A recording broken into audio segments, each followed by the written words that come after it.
Speaker, I think it is most important that we do understand the history of farm murders in South Africa. And I want to go back to the 90s, where the then President Nelson Mandela requested the leader of the Freedom Front, General Constant Viljoen, to come forward with a strategic plan to curb farm murders in South Africa. Not because of the fact that President Nelson Mandela favored or special treatment for farmers, but because he understood the importance of the farming community and the agricultural sector on the economy of South Africa.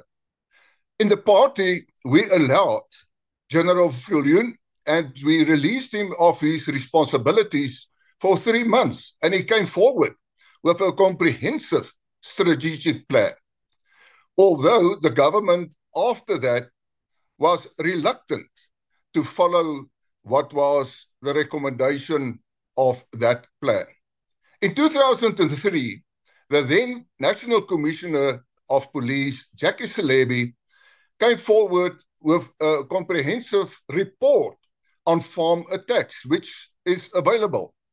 And in that report, it is acknowledged that there are political motives when it comes to farm murders.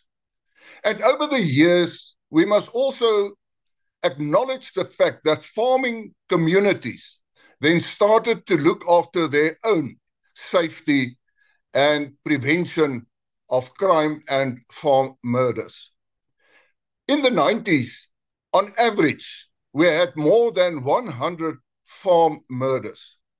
And we cannot deny the fact of farm murders. The names are there.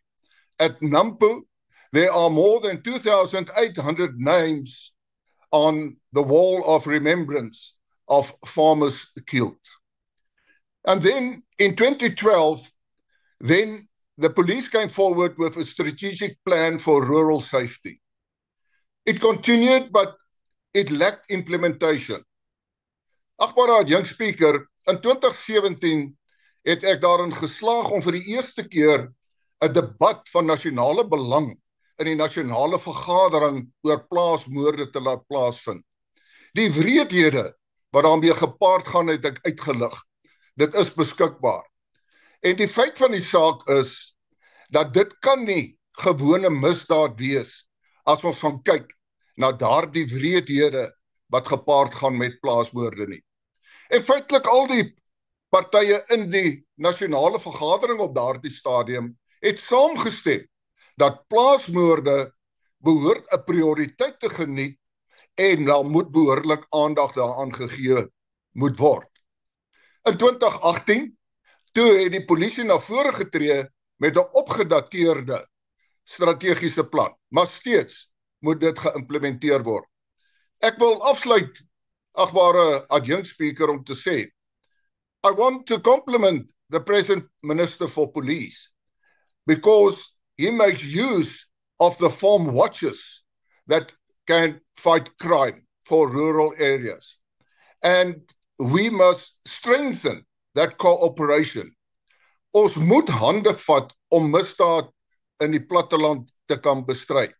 Die boere en hulle werkers, almal speel 'n belangrike rol om dit te verseker. Let us say to each other, a farm murder is an injury not only to the economy of that rural area, but to the economy of South Africa. I thank you.